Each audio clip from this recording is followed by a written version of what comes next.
Assalamualaikum warahmatullahi wabarakatuh. Salam rahayu, salam sejahtera untuk kita semua. Dalam video kali ini saya ingin mereview dan menjelaskan perihal tua, estetik, keindahan dan lain sebagainya di dalam keris pusaka yang saya pegang ini. Anda penasaran? Kita simak video dari saya sampai selesai dan jangan skip-skip agar tidak salah paham atas penjelasan dari saya. Di sini ada sebuah keris pusaka dengan warangka Jogja, ya, Branggah Jogja ini bisa dibilang. Nah, di sini ciri khas dari Branggah Jogja adalah dedernya cenderung lurus, ya, istilahnya tidak terlalu cekung di bagian sininya. Kemudian di warangkanya itu lebih simple, kecil, minimalis. Di sini mendaknya mendak yang menggunakan batu-batu mulia sesuai pakemnya. Nah, ini adalah keris pusaka dengan dapur tilam upih dan menggunakan pamor yang sangat langka sekali. Pamor Segoro Wedi. Segoro itu artinya lautan, Wedi itu pasir, lautan pasir. Ya. Wedi juga berarti dua kata. Wedi itu kalau bahasa Jawa artinya menakutkan atau takut. Ya. Medeni itu menakutkan, wedi itu takut. Tapi wedi juga bisa berarti kata menjadi pasir. Wedi, ada sebuah kata kerupuk goreng wedi. Nah, itu wedi itu pasir. Nah, kalau ini lebih ditujukan atau memiliki makna wedi itu maksudnya pasir. Di sini Anda bisa lihat guratan-guratan seperti pamor udan mas. Namun ini bukan pamor udan mas. Bedanya pamor Segoro Wedi dan pamor udan mas itu terletak pada guratan-guratannya. Kalau pamor udan mas itu Anda bisa perhatikan bulatan-bulatannya tersusun rapi. Ada pakemnya, 5 lingkaran, ya. Kalau Segoro Wedi itu bulatan-bulatannya seperti ini, nyamping-nyamping. Memang sekilas tersusun sama formasinya 2 1 2 1 2 1 sampai ke atas. Tapi kalau Anda perhatikan lebih detail, yang 2 itu lebih condong menyamping. Oke. Kemudian di sini ada juga pamor uniknya, ya. Ini boleh dibilang pamor tiban atau pamor yang muncul secara tiba-tiba dan tidak direncanakan.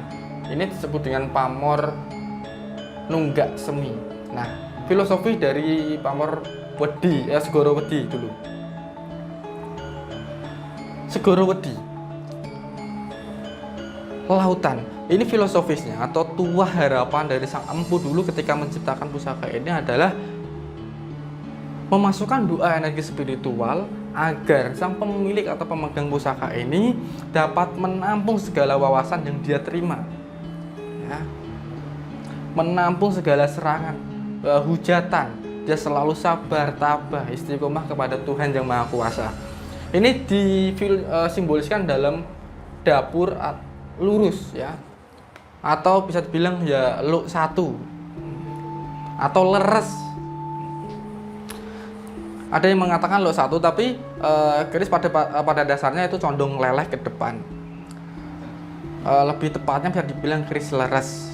Leres itu benar. Jadi filosofisnya berketuhanan, mengharapkan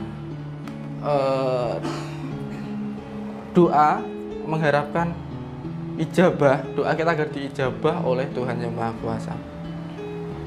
Kemudian ada pamor nunggak semi. Nunggak semi itu memiliki tuah harapan jika Anda memiliki sebuah usaha, Anda ingin mengembangkan usaha tersebut, Anda ingin yang tadinya berakit-rakit masih kecil, bisnis Anda masih kecil, ingin membuka cabang,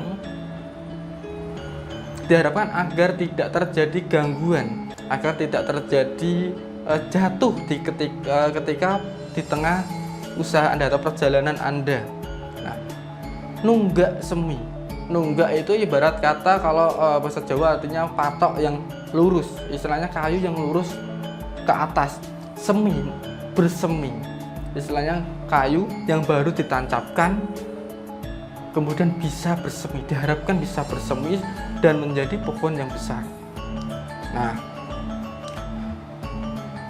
oke.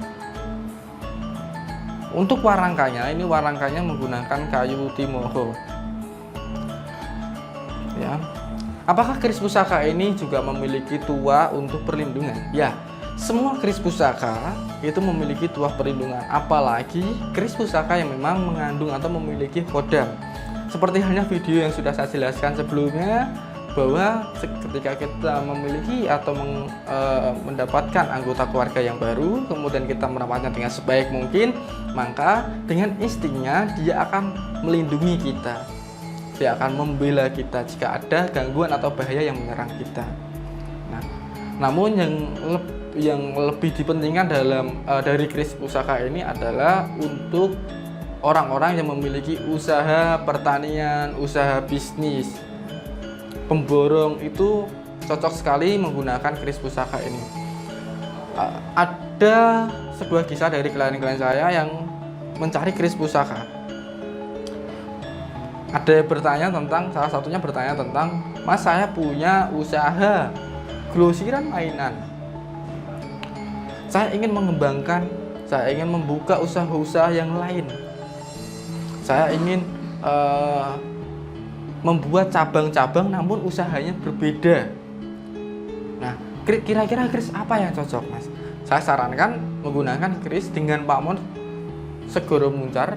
Maksudnya segoro wedi ini, Mas, biar si pemilik itu bisa belajar tentang usaha dan dia mampu menyerap ilmu pengetahuan yang dia dapat tentang usaha-usaha baru yang dia inginkan. Nah, kedua, segoro maksud saya nunggak semi.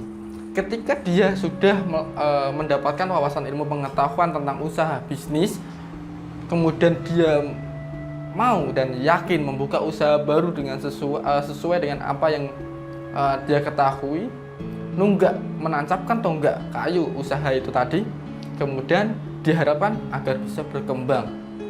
Nah, itu sangat cocok sekali menggunakan kris-kris seperti ini.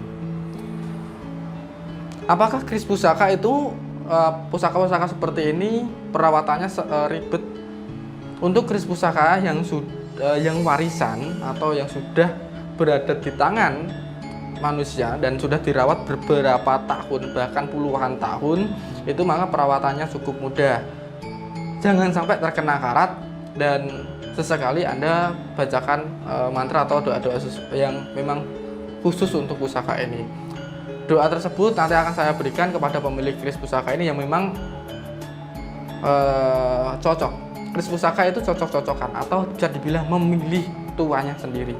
Contohnya, Anda ketika melihat video dari saya, Anda tertarik, kemudian Anda merasa, wah, saya sepertinya ingin meminang kris tersebut, wah, saya sepertinya sedikit merasa kayak ada kesamaan, terketuk hatinya, bahkan ada orang yang sampai bermimpi.